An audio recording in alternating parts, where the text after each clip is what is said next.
తరంగిణి ఎలా ఉందో. ఈ టౌన్లోనే ఉన్న తరంగిణ్ణి కనిపెట్టలేని మన తెలివితేటలన్నీ వృధా నాన్న. మాట వరుస కన్నా నిజం చెప్పావు.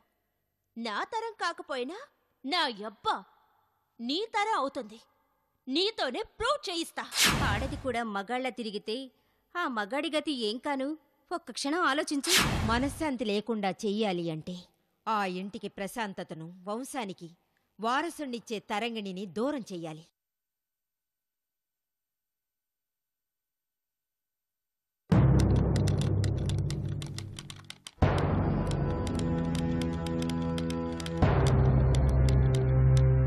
తరంగిణి, చూడు, నువ్వెన్ని ప్రయత్నాలు చేసినా ఇక్కడ్నుంచి తప్పించుకు పారిపోలేవు. నీకు నీ గోల తప్ప ఈ ఇంటి పరిసరాల గురించి తెలీదు. చాలా పకడ్బందీగా ఈ ఇంటి ప్లాన్ ఉంది. అంచేత అనవసర శ్రమలు పడక హాయిగా రెస్ట్ తీసుకో. మీ ఉద్యమం గురించి నేను అర్థం చేసుకుంటున్నాను.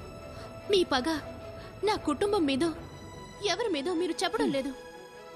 మీ కుటుంబంలో ఒక మనిషి మీదని చెప్పానుగా. అదే ఎవరిని? సమయం వచ్చినప్పుడు నేనే చెప్తాను. ఆ విషయం చెప్పడానికి కూడా సమయం ఉందా? ఉంది. పలానా వ్యక్తి మీద పగ తీర్చుకోవడానికి ఆ కుటుంబాన్ని సమస్యల సుడిగుండంలో పడేస్తున్నాం అని నీకు చెప్పాల్సి వచ్చినప్పుడు ఆ పర్టిక్యులర్ వ్యక్తి ఎంత ద్రోహం చేశాడో తెలియాలిగా. మీరు చెప్తే తెలుస్తుందిగా. నో, మాటల్లో చెప్పి ఒప్పించడం మాకిష్టం ఉండదు. నీకై నువ్వే నమ్మాలంటే ఆ సమయం రావాలి. అది తెలిస్తే నన్ను వదిలేస్తారా? నిన్నొదిలితే మా ధ్యేయం నెరవేరేదెలా? ఏం చేస్తారు? ఒకసారి చెప్పాననుకుంటా, మళ్ళీ చెప్తాను విను. నువ్వు సుఖంగా ప్రసవించాలి. బిడ్డను కన్న తర్వాత 1 సంవత్సరం వరకు నువ్విక్కడే ఉంటావు నీ బిడ్డతో. ఆ తర్వాత నీ బిడ్డ నీకు దూరం అవుతుంది. ఏం చేస్తారు నా బిడ్డని? సమాజానికి మరో కుంతి సంతానంలా తెలిసేట్టు చేస్తాను. ఇది అన్యాయం. నా బిడ్డని అన్యాయంగా నాకు దూరం చేసి ఓ బజారు బిడ్డగా చేస్తారా? ఇది ద్రోహం. నీ కుటుంబ సభ్యుల్లో ఒకళ్ళు చేదరించుకున్నందుకు ఆ ప్రతీకారం కోసమే నీ బిడ్డను పావుగా వాడుకోవాల్సి వస్తోంది. నువ్వు ఆడదానివేనా? మాతృ స్త్రీ అని సంస్థకు పేరు పెట్టుకుని ఒక గొడ్రాలు కూడా చేయలేని పనులు నువ్వు చేస్తున్నావా? చిచి! చేదరించుకో తరంగిణి. ఈ చేదరింపులు నాకు కొత్త కాదు.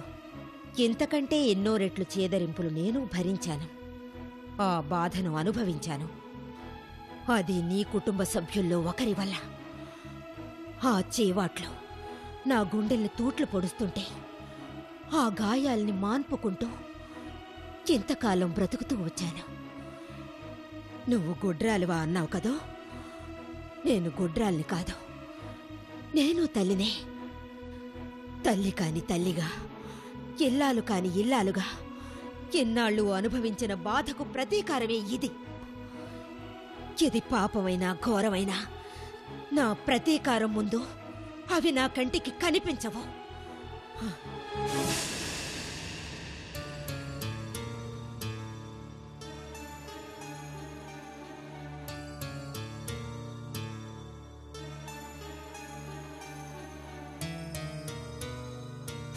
ఇదిగో మహా, చూడు, నీ కళ్ళ ముందే నా మనవడు పరాయి ఆడదాంతో కులుకుతుంటే నువ్వు వాళ్లకు సేవలు చేసే రోజు నేను చూపిస్తా.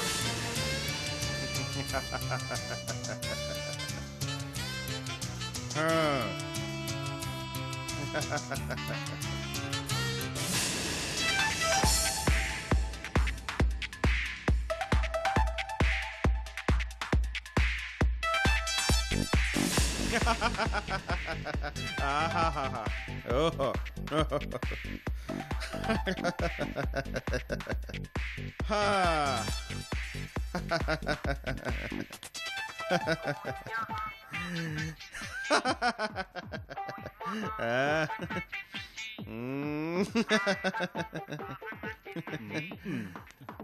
అన్నా అన్నా అయ్యో అమ్మా అయ్యో ఎదవన్నారు ఎదవ ఇంద్రలోకంలో తిలోత్తమ అధరామృతాన్ని తనివి తీరా గొరులుతుంటే పెదం మీద పొక్కులాగా డిస్టర్బ్ చేస్తావురా యాదవా. ఏంటి ఇంద్రలోకంలో తిలోత్తమా? అవునరా అజ్ఞాని.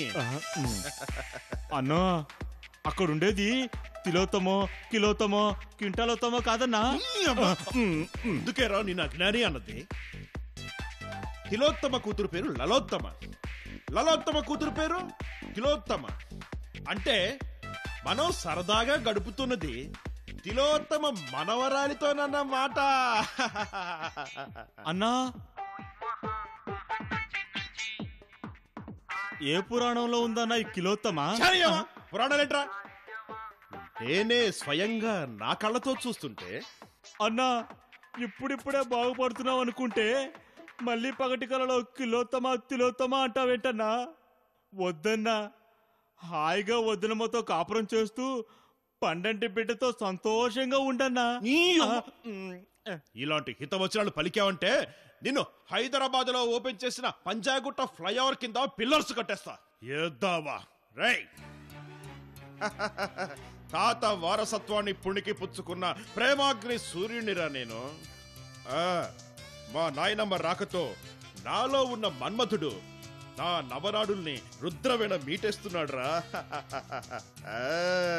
ఇక అమర సుఖాలు మళ్ళీ మొదలవుతాయిరా. అన్నా నాయనమ్మ మాట వింటే రక్త కన్నీరులో లాస్ట్ సీను ఖాయం అవుతుందన్నా. రక్త కన్నీరంటే నాగభూషణం గారు రక్త కన్నీరేగా? అదే అన్నా. లాస్ట్ సీన్ అంటే రామా ఇదేం రోగంరా రామా, రామచంద్ర నా డబ్బుతో నేను సుఖాలు అనుభవిస్తుంటే కుష్టు రోగం ఏంట్రా రామా? ప్రజల డబ్బుతో సుఖాలు అనుభవించే రాజకీయ నాయకులకు రావాల్సిన జబ్బురా ఇది రామా. సూపరు సూపర్ అన్నా, సూపర్ అన్నా. ఇదే ఇదే ఇదన్నా ఇదే. ఇదేనంటావు? అవును. అమ్మో నాకు నాకు కుష్టు రోగం ఖాయం చేసి నా వేళ్లన్నీ కుళ్ళిపోతే నా ఉంగరాలన్నీ కాదేసి చేతులు గుడ్డలు చూడదాం అనుకుంటున్నావురా? మరి ఇదే మరి ఎట్టా బట్టట తిరిగితే కుష్టే కాదు ఎయిడ్స్ కూడా వస్తుందన్నా. పేపర్లో టీవీలోను ఆఖరికి ప్రభుత్వం కూడా చెప్తుందన్నా తెలుసా? ప్రభుత్వం గోలా అసలు పట్టించుకోని అవసరం లేదురా సుంఠ. దోమలు కాటేస్తే మలేరియా వస్తుంది అని చెప్తుంది ప్రభుత్వం, దోమల్ని మాత్రం చంపదు. జీవకారుణ్యం చాలా ఎక్కువరా ఈ ప్రభుత్వానికి. ఫ్లోరిన్ నీళ్లు తాగితే కాళ్ళు చేతులు పడిపోతాయి అని పేపర్లో వేస్తుంది, కానీ ఫ్లోరిన్ లేని నీళ్లు మాత్రం సప్లై చేయది ప్రభుత్వం. అలాగే ఏజెన్సీలో జ్వరాలు ప్రబులుతున్నాయి, చాలా జాగ్రత్త అని చెప్తుంది ప్రభుత్వం, కానీ అది వచ్చి చచ్చే వాళ్ళని కాపాడటానికి డాక్టర్లను పంపది ప్రభుత్వం. ఇలా చెప్పుకుంటూ పోతే ఈ ముద్దు కృష్ణ మన్మథ మాజీ చైర్మన్ చెప్పడానికి చాలా ఉన్నాయిరా. అంచేత ఏడి బడుద్దాయి మన్మథ రై ఇక్కడన్నా. నీ దండం పెడతాను, నీ కాలు పట్టుకుంటాను. అన్నా వద్దన్నా, ఇప్పటికే బాగా అలరైపోయావు. పోలీసుల కళ్ళని నీ మీదే ఉన్నాయన్నా. ఏదో అన్నారు ఏదో. మళ్ళీ పోలీసు అన్ని కూర్చోస్తామంటారా? ఎదుగానే పెట్టిన దుకాణం. అయినా సరే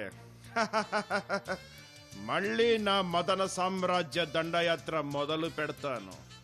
అటో ఇటో తేల్చేస్తాన్రా. ఏటండి ఈవేళ శని ప్రయోదశట.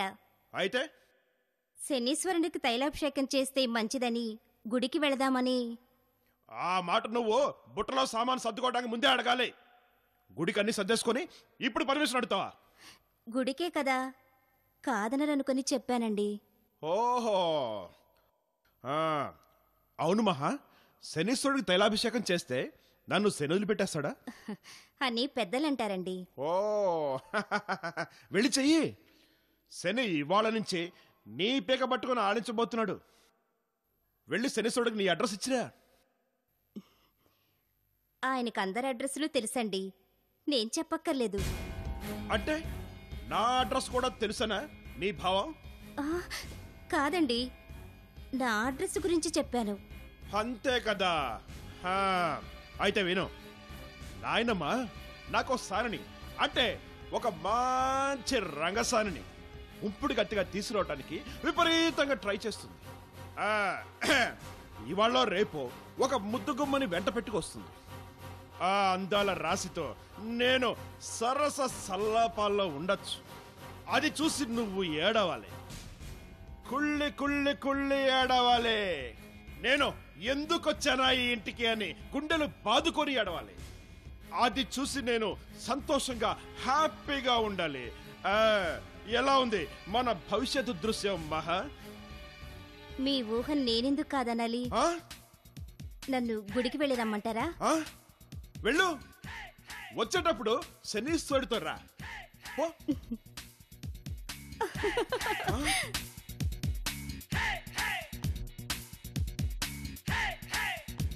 అన్నా, ఒరేయ్, మీ వదినలా నవ్వుతూ వెళ్ళింది కదా? అవునన్నా. ఆ నవ్వుకు అర్థం ఏమై ఉంటుందంట? ఏముందన్నా, పాపం మా ఆయన్ని ఎవరు కాపాడలేరు, ఈయన బ్రతికింతే అన్నట్టుగా నవ్విందన్నా.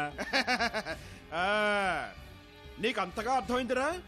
అన్నో, నీ పనులు చూస్తుంటే నాకు ఈజీగా అర్థమైపోతుందన్నా. అంత ఈజీగా అర్థమైంది అన్నమాట? అవునన్నా. అన్నా, ఒరేయ్, నేను అసలు కొట్టలేదు కదా. అర్జున్, ఎస్పీ గారు ఏమన్నారు బాబు? నగరంలో నేర చరిత్ర ఉన్న ఇద్దరిని ఎంక్వైరీ చేశారట. ఎక్కడా అనుమానాస్పదమైన ఆచూకీ దొరకలేదట. నేరస్తురాలు ఆడమనిషిని చెప్పావా బాబు? అన్నీ చెప్పానమ్మా. పబ్లిక్ బూత్స్ దగ్గర కూడా మఫ్టీలో మనుషుల్ని పెట్టారు. ఆయన కూడా ఈ కేసును ఒక ఛాలెంజ్గా తీసుకున్నారు. ఎవరైనా కొత్తగా ఈ ఊరు వచ్చిన వాళ్ళ లిస్టు తెలుసుకుంటే కొన్ని ఆధారాలు దొరకవచ్చు. అంటే ఈ ఊళ్ళో స్థిరపడిన అమ్మాయి ఈ కిడ్నాప్ చేసిందేమో అని అంటున్నారా? అవునరా, ఇదే ఊరి మనిషి అయితే ఎంతకాలం ఉండి ఇప్పుడు కిడ్నాప్ చేయదు. వేరే చోటు నుంచి వచ్చి పకడ్బందీగా ఈ పని చేసి ఉంటుందని నా అనుమానంరా. మీ ఆలోచన కరెక్టే కావచ్చు. అలా అయితే కొత్తగా ఈ ఊళ్ళో సెటిల్ అయిన వాళ్లను కూడా ఎంక్వైరీ చేద్దాం. దానికి ఇళ్ల బ్రోకర్ని కాంటాక్ట్ చేస్తే త్వరగా తెలియచ్చు. అలాగేనన్నా, అతన్ని ఎంక్వైరీ చేద్దాం. నమస్కారం.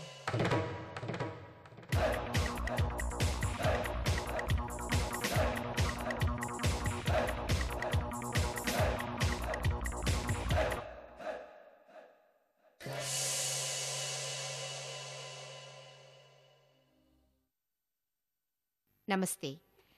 నమస్తే. నేను ఫైనాన్స్ డిపార్ట్మెంట్ సెక్షన్ ఆఫీసర్ని. మీరు,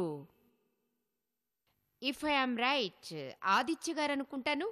ఎస్, మీరు మిసెస్ జానకి? భలే గుర్తుపట్టేసరే. అవును, అర్జున్ గారంటే నేనేనండి. మీ ప్రాజెక్ట్ ఆల్మోస్ట్ ఆల్ శాంక్షన్ స్టేజ్లో ఉంది. మీ డాక్యుమెంట్స్ కొన్ని వెరిఫై చేయడానికి నన్ను పర్సనల్గా పంపారు. అనుకోకుండా ఓ పాత మిత్రుణ్ణి కలవగలిగాను. కవిత, మిస్సెస్ జానకి ఎంఏలో నా college mate. She's my wife Kavita. నమస్తే. ఇక మా అబ్బాయి అర్జున్ చెప్పక్కర్లేదనుకుంటా. తను మాయ. నమస్కారం. నమస్తే అండి. కమాన్, వెళ్ళి కాఫీలు పట్టు. మీరు కూర్చోండి. ఏంటి, ఓల్డ్ ఫ్రెండ్ని ఇంటికొచ్చాను, ఒట్టి కాఫీతోనే పంపుతారా? అదేం లేదు, లంచ్ తీసుకున్నాకే వెళ్ళొచ్చు. Thank you. ఊరికి సరదాగా అన్నాను. మిస్టర్ అర్జున్, ఆ డాక్యుమెంట్స్ అన్ని చూపిస్తే నేను వెరిఫై చేసుకుని వెళ్ళిపోతాను. సారీ మేడం, మీరు కనీసం ఇన్ఫర్మేషన్ ఇవ్వకుండా వచ్చారా? ఇప్పుడు చూపించే పరిస్థితిలో లేను. జస్ట్ మీ పేపర్స్ని చూపిస్తే చాలు, వెరిఫై చేసి వెళ్ళిపోతాను. I'm extremely sorry. Right now I'm not in a good mood. ఈసారి క్షమించండి. ఓకే, ఈసారి ముందుగా ఇంటిమేట్ చేసి వస్తాను. కాఫీ తీసుకోండి. అన్నట్టు ఆదిత్య గారు, మన క్లాస్మేట్ రజని గుర్తుందా? రజనీయా? గుర్తు రావట్లేదే. భలేవారండి.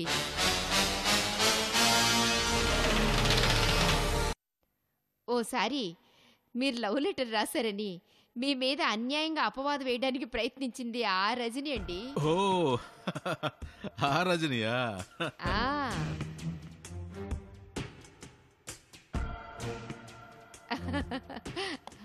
కవిత గారు, మీ వారు కాలేజీ డేస్ లో చాలా యాక్టివ్ గా డ్రీమ్ బాయ్ లాగా ఉండేవారు. ఇప్పుడు అవన్నీ ఎందుకులే జానకి. ఏమండి చెప్పనివ్వండి, మీరెందుకు కంగారు పడతారు? మీరు చెప్పండి. ఆయన డ్రీమ్ బాయ్ గా ఉండడం నిజమే, కానీ చాలా బుద్ధిమంతుడండి మీ వారు.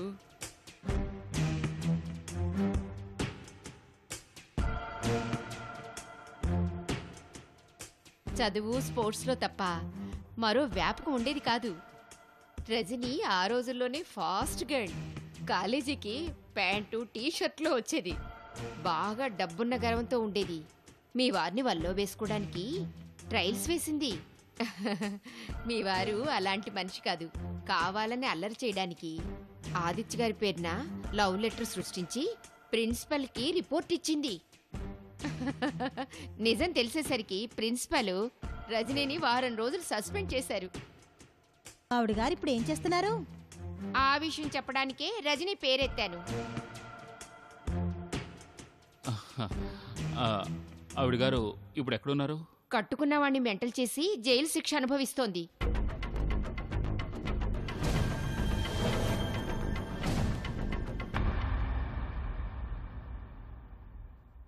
ఇక బయలుదేరతాను ఆదిత్య గారు. అలాగే. చాలా కాలం తర్వాత మళ్ళీ కలిసావా? ఆనాటి సంగతులన్నీ గుర్తుకొచ్చాయి. జానకి, నీ పని పూర్తి చేయకుండానే పంపిస్తున్నాను, క్షమించాలి. It's okay. వేరే పని కూడా ఉంది. ఈ రాత్రికి గెస్ట్ హౌస్ లో ఉండి రేపు ఆ పని చూసుకుని వెళ్తాను. మీరు భోంచేసి వెళ్తే బాగుంటుంది. ఈసారి తప్పకుండా భోంచేస్తానుగా. వస్తానండి.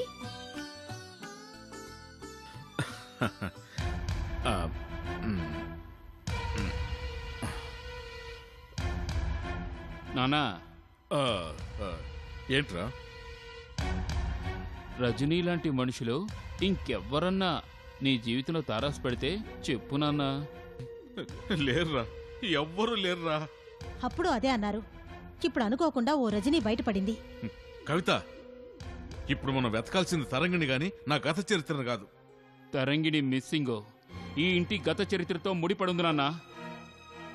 ఒకళ్ళు పగబట్టాల్సిన గత చరిత్ర నాకు లేదురా. అనవసరమైన అనుమానాలతో మీ బుర్రలు పాడు చేసుకోకండి. Mind it.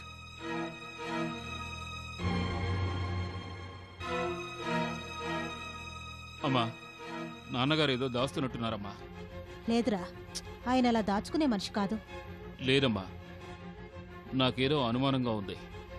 గతంలో నాన్నగారు ఏదో పొరపాటు చేసే ఉంటారు. బాబు. అవునమ్మా, అదేమిటో ముందు నేను తెలుసుకోవాలి. ఎక్కడికి రా? వచ్చాక చెప్తాను.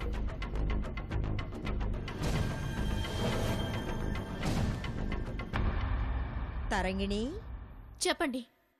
తప్పు చేసిన వాడిలో మార్పు తేవచ్చు కదా అని అన్నావు కదూ? అవును. అలా మార్పుతో వచ్చిన ఓ మనిషిని ఇప్పుడు నీ ముందుకు తెస్తాను. ఆ మార్పు ఏ మేరకుందో నీ కళ్లతో నువ్వే గమనించు. కాని అరిచి నీ ఉనికిని తెలపాలని ప్రయత్నిస్తే జీవితంలో నీ వాయిస్ వినపడదు. ఈ ఉద్యమంలో మంచితనం ఎంత ఉంటుందో కర్కశత్వం కూడా అంతే ఉంటుంది. అర్థం చేసుకున్నాను. అనవసరంగా మీతో గొడవపడి ఓడిపోను. ఎప్పటికైనా నువ్వే గెలుస్తానని ధీమా ఉందన్నమాట. చూస్తారుగా, గెలుపు నా స్నేహితురాలు. చూద్దాం. అలాగే.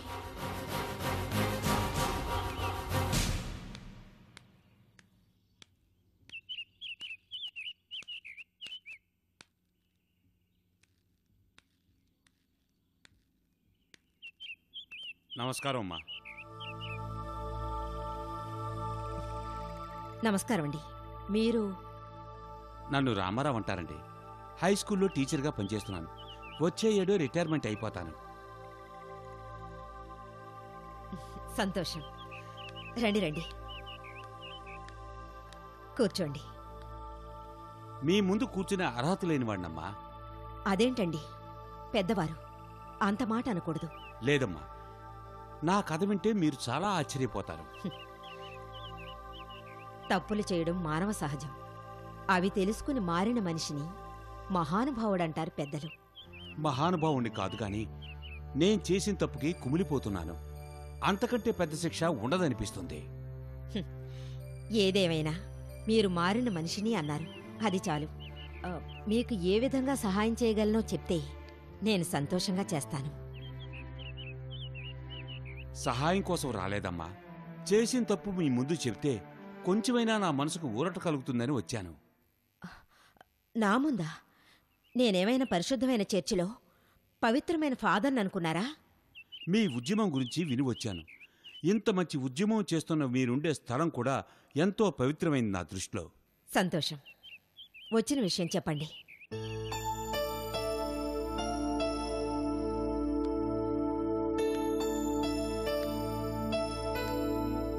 నేను వయసులో ఉండగా చాలా పెద్ద తప్పు చేశానమ్మా.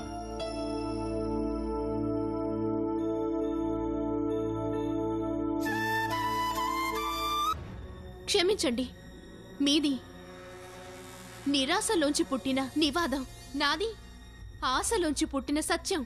ఆహా, నా కథ విన్న తర్వాత అన్యాయం అనిపించట్లేదా?